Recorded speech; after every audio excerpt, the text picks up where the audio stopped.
Today my guest is Steve Bodnar. Steve, how are you? I'm good. How are you? I'm doing great. I'm enjoying this conference, this Mad Expo conference. Thank you. We're happy you're here. We've been having a good time. What's your role in this conference? Officially, my title is president. It was kind of one of those deals where everybody was standing in line and they asked for volunteers and everybody else stepped back. I thought it was because your day job involves conferences. Well, that's actually true. Okay. Actually, Joel Cochran, I had been aware that the community in the Mid-Atlantic was looking to put on a conference. And I was very interested in being part of that, but then I hadn't heard anything about it for a while. And Joel Cochran called me one day and said, "Hey, we're talking about putting on this conference, and I know with the experience you have in your real job, you might be able to help us out, and I think you should have a conversation with these folks." And so they were having weekly calls on early Friday mornings, I think, and I joined the next call and got involved and had some good conversations, particularly with Andrew Duthie and Sarah Fatz about venues and what we should look for in a good facility, and some of the pros and cons of conference centers versus hotels and things like that. And so the very next week we went out and did some site visits, and we picked this location at the Hampton Roads Convention Center, and we're really happy with it. It's a great facility. It's a really good conference. We're winding down here. It's 3 o'clock, I think, on the last day. Yeah, I think they're in the second to last session now, and they've got one more to go. Well, obviously. And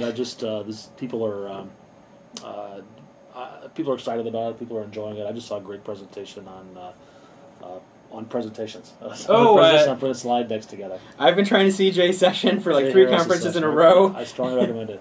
He just came up to me just before I came over to you, and he's like, "Oh, you missed it again." Tell me about your day job. What's the company? It's your own company. It's right? my own company, small company called Geeks and Gurus, technically based in Detroit, even though I live here in Virginia. We started out... Detroit's my hometown, you know. Yes, I do, as a matter of fact. Actually, I keep wanting to ask you if you've been to the new Brazilian steakhouse at Campoer yet. Not yet. So my office is actually in the State Theater building across from Comerica Park. Okay. That's now the Fillmore. The Fillmore, exactly. We're on the 5th floor, and we can just see the scoreboard. So, and our window's open, so we can listen to games, but we can't see the field. So we'll hear the crowd roar, and then we'll peek out or use our binoculars to see what the score is. Nice. I'm not at the Renaissance Center. I'm working there now. Yeah, very cool. So Geeks and Gurus started in 1999. I quit my real job and started working as an independent. And in 2000, I renamed my independence as Geeks and Gurus. And we've gone up and down. We've had as many as 5 employees, and right now, as of today, we're back at 3. Just hired somebody this morning. And well, I didn't hire him this morning, but he started this morning. Yeah. And so we mostly do software development. We're doing a mix of FoxPro and .NET. And when I first started working on my own, I worked in the foundation world, grant-making organizations. And the company that I left was associated with the Michigan Council of Foundations. And they have an annual conference every year. And cyber cafes were like a really new concept at conferences at this point in time. Hotels didn't have internet. They had phone lines. They didn't even have ISDN for the most part. And anyway, this friend called and said, "Hey, we're supposed to have a cyber cafe, but the vendor that was going to do it bailed on us. Can you help me out?" And the last thing that I had done is retired probably some 386s or something like that. I retired 8 of them, and I called my old employer and I said, "Hey, your member organization is in a bind. I know you have these 8 PCs that are still sitting in a room somewhere there. Can we borrow them?" And they said, "Yeah." So I don't remember what technology we used, but we shared 2 phone lines for these 8 PCs. And in those days, the web wasn't full of graphics. It was very limited. It was mostly text-based. But mostly people just want to be able to get at their email. And so we started doing cyber cafes because of that conference. Somebody saw us there and said, "Hey, can you do a cyber cafe at our conference next spring?" And a couple years in, so we had been doing cyber cafes with like 8 PCs. A couple years in, somebody called me and said, "Hey, we're doing this job in San Antonio. We need 84 laptops and a couple people to set up some training rooms and then to manage projectors," which they were going to provide. And so my brother was working for me at that point in time, DJ, and I called him and I said, "Hey, do you think we can do this?" He's like, "Sure, why not?" And so we went to San Antonio, we rented all the equipment, and their member organizations provided all the projectors, and we managed the whole thing. We set up wireless classrooms for some web-based training, and we preloaded a bunch of software for some specific software training. This was a conference for teachers, and they were learning curriculums to teach students when they went back in the fall. and it went flawlessly. It really went well. And at the end of the conference, our customer knew what our background was, but her customer didn't. And so we were sitting around the pool having drinks on the last night, and we went up to her and like, you know, the biggest thing we've done before this was 16 PCs, and she's like, "You're kidding me!" And I think she like got a little bit worried, and then remembered it was over, and so. But she's like, "We didn't know how you could be at so many places at one time," and so it's really grown from that conference. You know, our ability to do large conferences. So we support all kinds. We call it the IT side of AV for conferences, and we don't get involved with the audio. AV is audio visual. Right.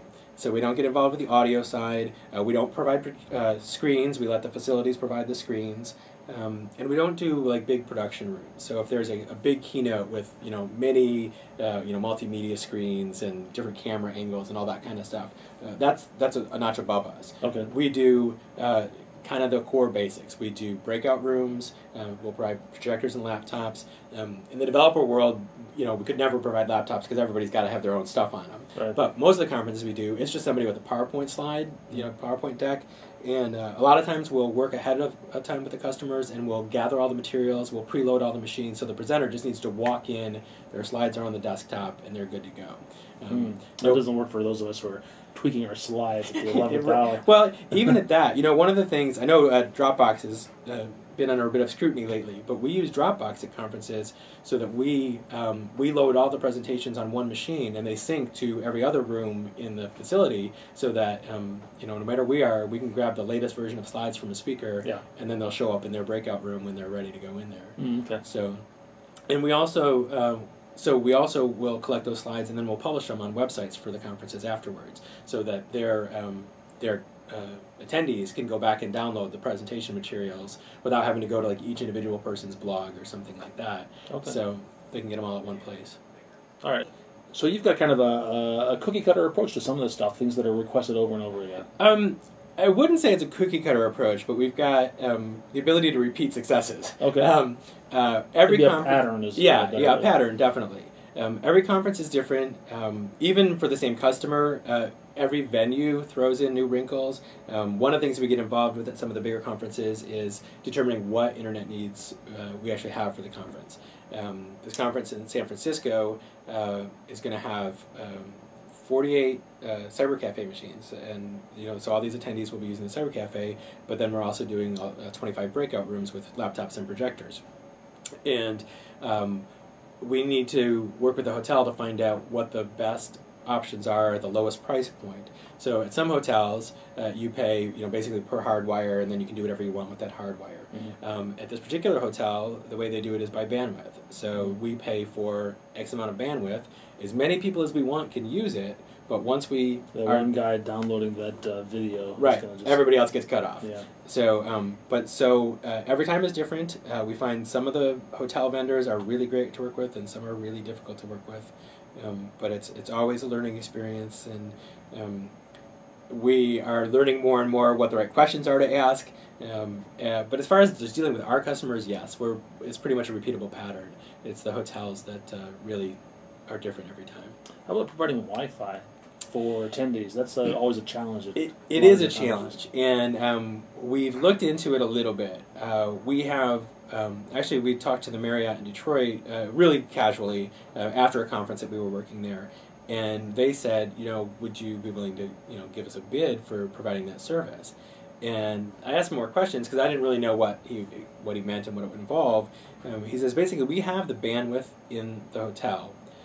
But we don't have the infrastructure. We don't have wireless devices placed anywhere to get the whole thing, outfitted for them so that they could use it anytime, anywhere. He said they got a quote for like $1 million, and that wasn't in the budget. Right. And so what he wanted to know is if we could do something on a temporary basis using their bandwidth and just providing better than the Linksys, kind of home routers. And we looked into it, and we just felt that it was a lot outside of our scope. And one of the things we don't want to do is fail. And so we don't commit to something that we think we have a risk of failure. Because it's not, we might look bad in front of our customers, but they may have 1,200 people there that are going to have a bad experience because of something we did wrong. Right. And so we're not willing to take those risks. Where we can, we expand our education and our scope, and we have provided services like more and more that are slightly further outside. one of the things we're looking at these days is web streaming. It's a big request. You're often at the mercy of whatever internet connection you can get at the facility. You're talking about web streaming the presentations. Right, exactly. Okay. Yeah. And so, it's one of the things we really wanted to do here at Mad Expo, but it just wasn't in the budget. Bandwidth has got some costs associated with it, but having, a camera and maybe an operator and then a dedicated laptop with the streaming software and that kind of stuff, it adds up. Yes. So it's something we're looking at for the future. And we're doing other related things, like there's a audience response system, so that people can poll their audience and show displays up on the PowerPoint slides, like interactive results. We've been involved with a couple. So you can call a lifeline in the middle of your presentation. Yeah, exactly. Poll the audience, please. I could have used that in a couple sessions I've done. We've also we've actually done things where we did a conference in Tampa, where there was going to be a presenter and an audience in a conference room in Tampa, but then there was going to be a group in a college classroom in Colorado and a group in a college classroom or office in Palestine. All listening to the same conference. It was actually one session. Those three groups were all in one session. It was an interactive session, and so you want a two-way or a three-way communication. Right. And they actually had the infrastructure at the two remote locations. They were using high-end Polycom stuff, and all we had to do was equip a laptop with some software that Polycom makes available that tied into that over a dedicated line, hardwire line in that room. And it worked really, really well. So is that easier than broadcasting to the world? To do this point-to-point? In this case, it was because somebody else told us everything we needed to do. Okay. It really was just a matter of for us installing software, and then I don't remember if we had to tie into certain IP addresses or what. But we did have to work with the hotel to make sure that all the right ports were open because it was using non-standard channels, non-standard ports. But we've also done some really simple stuff that's been really beneficial at conferences. Do you remember the big volcano ash clouds a couple years back that were messing up air travel? Uh-huh. We were doing an international conference where it was medicine, I think, and all the attendees were coming. It was small, like 300 people, but they were coming from all over the world. And the ash clouds were just starting when this conference was supposed to start, so it did stop for people from getting there. And so one guy said, just Skype me in and have somebody click through my slides in the room. And so that's all we did. We put him on Skype, not even his video, just audio, and somebody else clicked through his slides for him, and it worked great. And it saved a session that was an important session that wouldn't have been able to happen if we didn't have technology. Very nice. I'm particularly interested in some of these lower tech solutions, or I should say lower cost solutions. Right. I run a user group in Detroit, and we're kind of at capacity. We've become popular enough that the room that we're in is full. Right. And I still want to grow, and I think one way we could grow is to make it more virtual. Get more people in there. Can you suggest some options for me? Well, one of the things that we've used, totally, nothing special. We've used Ustream at the Southwest Fox Conference a couple years in a row to broadcast the keynotes. Okay. So Ustream is a free service. Out of the box, it's kind of clunky looking, and anybody can tune in, and it's got some social media things built in. So there's a chat window, so people can ask questions, and we have people tune in all over the world for that keynote. There's still an international community for Fox Pro, and so they'll chime in and they'll ask questions. But I actually just met with a friend who does this kind of stuff for Notre Dame, and at a professional level, and he said that. The free version of Ustream has some cool stuff I didn't know about. It has true social media plugins so that you can hook into Twitter and Facebook, and you can also embed the stream into your own website. We've always used the default Ustream site, but you can actually embed your feed into your user group site, so people can actually watch the live stream on your site, and then you can tie into social media too, so it can be more interactive. They also have a white box version so that you don't get any advertising. You have complete control over the way things look. You pay for that version. Okay. But it's something we'll probably look at in the future, but we're not there yet. Okay. Yeah, I don't mind paying. I just I don't have the budget that some conferences have. Right.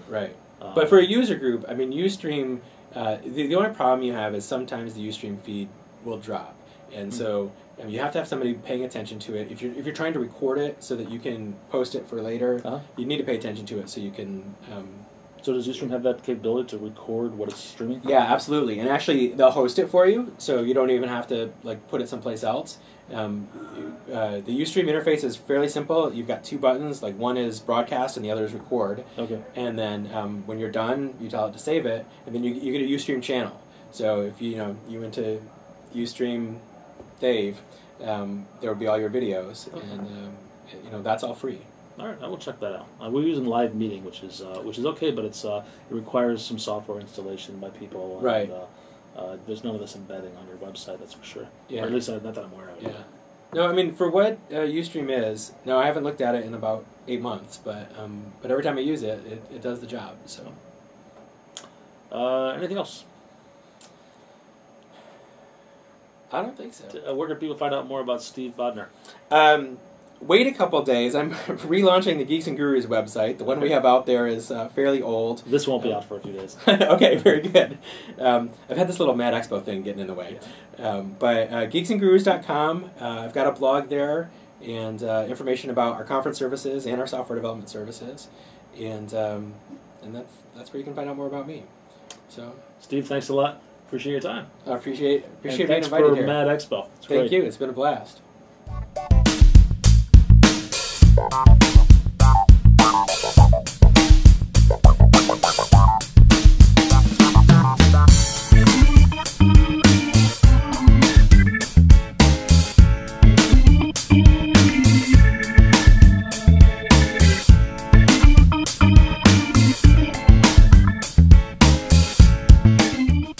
So, technology and friends. I moved to Virginia a little over 3 years ago, and didn't know a single adult. The only adults I knew were my kids' teachers. And Twitter was new to me at that point, and actually so was Facebook. And I used those two technologies to stay in touch with all my friends back in Michigan. And Twitter in particular kept me in touch with my developer friends, and made it so that when I saw them again, it was like I see them once a year at a conference. Well, now it was like I had seen them every day, and was able to just pick up that same conversation in person. So that's probably in the most recent history. That's probably what the biggest thing for technology and friends has been to me.